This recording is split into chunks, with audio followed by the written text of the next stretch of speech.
Hey guys, it's Eric Green, founder of Tax Rep Network.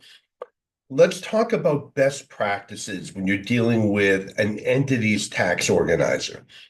Critical.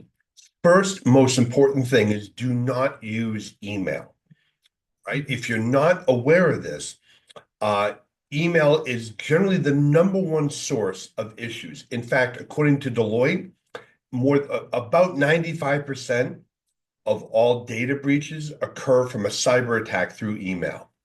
All right. So we don't want to use email. The key thing here is to use the template, all right, that you know is secure. All right. This is why I'm such a fan of Lisio. That you know the template is secure. You can send it out. It comes back secure.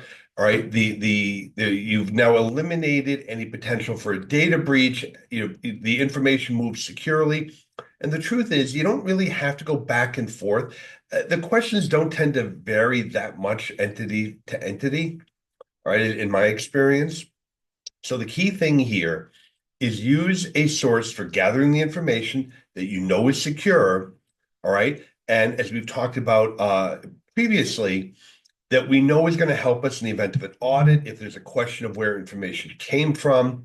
The use of the organizer, the questionnaire for entities is critical. All right. And what I love about the automated one with Lisio is that it's secure.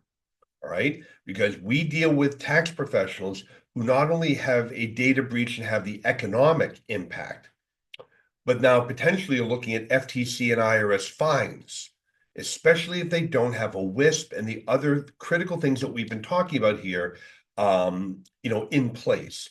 So I can't stress enough how important it is to use the automated organizer, even for your entities, not just individuals. All right. This should be standard practice across all of your tax clients. All right. So any questions, contact us. But trust me, it's for a number of reasons. Automation, security, support and backup, and a paper trail of where the information came from. The automated organizer is a no-brainer.